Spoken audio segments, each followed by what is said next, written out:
Shifting is one of the most overlooked yet important aspects of racing, as perfect gear changes can equal smoother driving and faster lap times.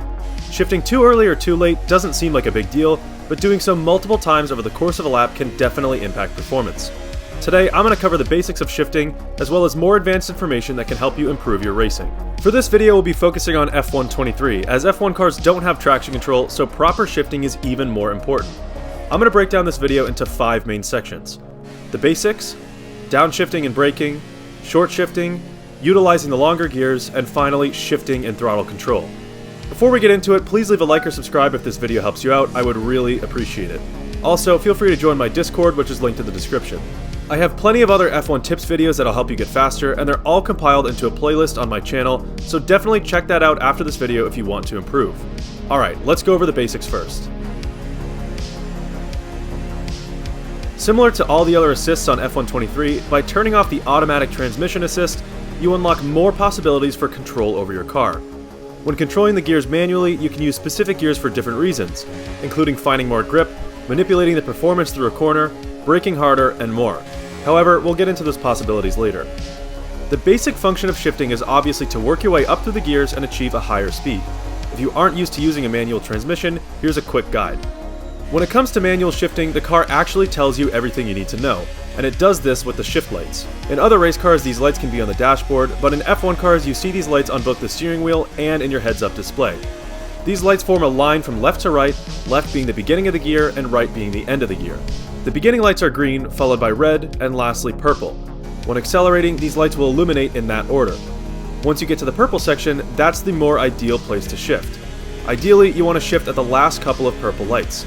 This allows for a more seamless transition through the gears and therefore a faster acceleration. This sounds a bit counterintuitive, but even though the lights tell you when to shift, it's not really ideal to be using them. If your eyes are glued to the shift lights, you'll be taking away your attention from the track ahead or the surrounding cars. The best thing to do is use the audio from the engine in order to shift. When approaching the purple lights, or the ideal place to shift, the engine will produce a louder sound.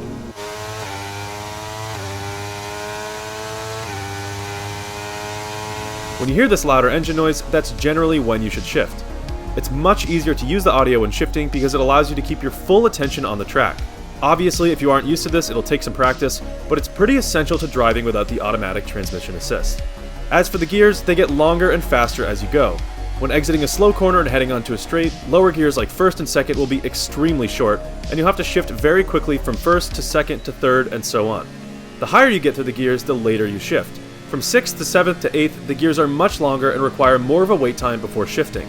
But since a lot of you already may know this, we'll move on to more advanced information. In many cases, shifting can help you control the speed of your car and assist your braking. Into a hard braking zone, this is definitely the case. When entering a hard braking zone, obviously you need to slam on the brakes at the braking point in order to make the corner. However, that isn't actually the best way to enter a hard braking zone. If you brake hard but don't downshift at all, it actually takes you a little bit longer to reach that ideal speed into the corner. However, by adding proper downshifting, you can reach that ideal speed sooner, which means you can brake later. Before you start braking, you should have a general idea of what gear you should be in once you're in the corner. For example, here at Monza, it's around 2nd gear. Once you start braking, you want to make sure you downshift exactly 6 times.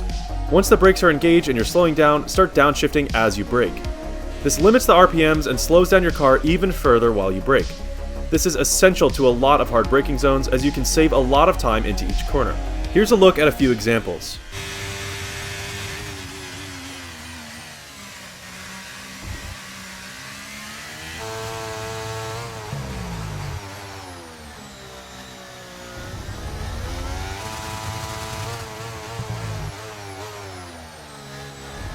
One thing to note is that this shifting has to be somewhat calculated. Just spamming downshifts when braking can end up with you being in first gear for the corner, which is not necessarily the ideal gear in a lot of places.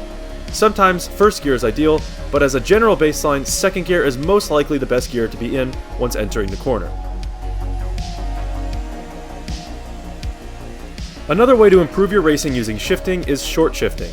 Short shifting is the use of lower RPMs when exiting a corner to help you gain traction and reduce wheel spin, creating a better exit. When exiting a slow speed corner and entering a straight, short shifting can really help. The way to short shift is simple. Instead of waiting for the purple lights to shift, you shift much earlier, around the later green lights or the earlier red lights. In terms of engine noise, there isn't really much of a giveaway, just shift earlier than you should. The reason this helps you gain traction is because, again, you're using lower RPMs to limit wheel spin. Wheel spin mostly occurs at the top of a gear when the car is outputting maximum power. When shifting before that point of maximum power, you allow the car to become a bit more stable when accelerating. Here's a few examples.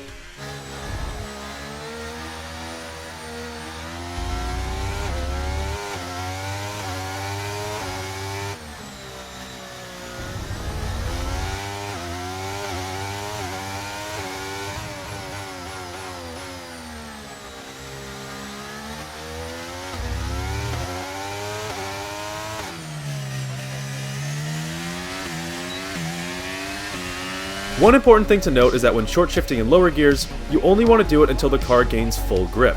This generally means short shifting through first, second, or maybe even third gear. These lower gears are more important in terms of gaining grip out of a corner.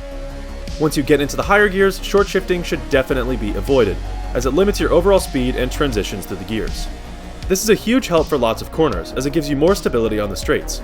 It isn't applicable on every track, but on tracks like Baku or Vegas that are more straight line speed focused and have lots of slow speed corners, it can definitely be a helpful tip. I recommend doing a few practice laps on these tracks and short shifting out of the slowest corners in order to get used to it.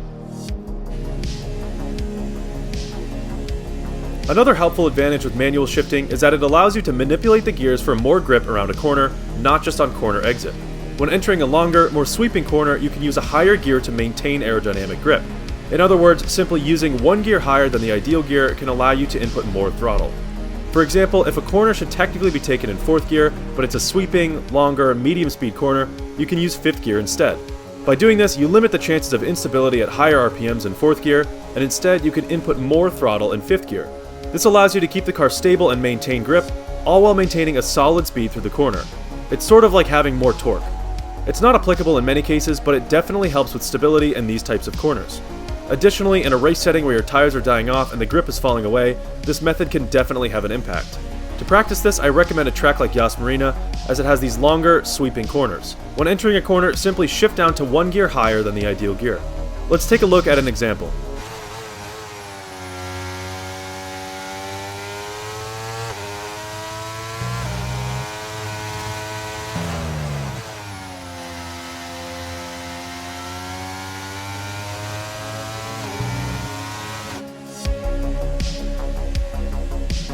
With all these points in mind, it's important to remember that shifting goes hand in hand with throttle control. Obviously, the throttle has a direct correlation with shifting, as acceleration is a direct result of throttle input, and shifting is a result of acceleration. So when applying these shifting tips to a lap, it's important to remember a few things. For downshifting into braking zones, the ideal gear for the corner is directly based on the amount of speed and grip you need throughout the corner. This is important because downshifting to that gear needs to be calculated, and over or under shifting can cause you to lose time. When exiting the corner, short shifting is absolutely a very good way to help maintain stability and traction, but you can't completely rely on that. Stability and traction also come from a good control over the throttle.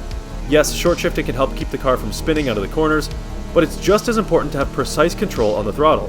If you have a lead foot and are way too heavy on the gas, you're gonna have wheel spin. Short shifting won't help that. They need to work hand in hand and be balanced. One won't completely save the other. When utilizing shifting in order to maintain grip through a longer corner, again, throttle comes into play. Yes, if you use a higher gear in the corner, you can generally apply more throttle as the car maintains more grip. However, you can't just jam the throttle down, you need to be precise. Again, shifting goes hand in hand with throttle in these scenarios, and they balance each other out. In short, when practicing or utilizing these tips for shifting, be deliberate, experiment with the way the car handles. Don't do practice laps and strictly base your results on the lap time. Apply these tips to a lap, but disregard the lap time for a few laps and feel the way the car handles around each corner. Understand where the limit of grip is when short shifting, and feel the result of short shifting 2 times rather than 3. After you get used to it, then you can go back to looking at lap times. It's much easier to get faster around a lap if you test the limits of the car and feel the results of different things. Overall, these tips will definitely help you improve your laps. From the basics of shifting and turning off your assists to more advanced tips about shifting, there's always a way to get faster on the F1 games. Just remember that these tips also coincide with a lot of other good practices when driving, and it's important to implement them together. Again, practice these tips in a way that actually allows you to feel the difference, and that goes with any other tips for the F1 games. Doing the same thing over and over and not improving leads to bad habits, so feel out the best way to apply any of these tips before you start using them more. If you made it this far, leave a comment with any other tips you have for shifting. These little details around a lap seem insignificant, but you can save tenths off a lap just by focusing on a few things that help you improve. That being said, I hope this video helped you out, and again, I have a whole playlist of F1 tips videos in case you want to check those out. So if you made it this far, thank you very much for watching, and I'll see you in the next one.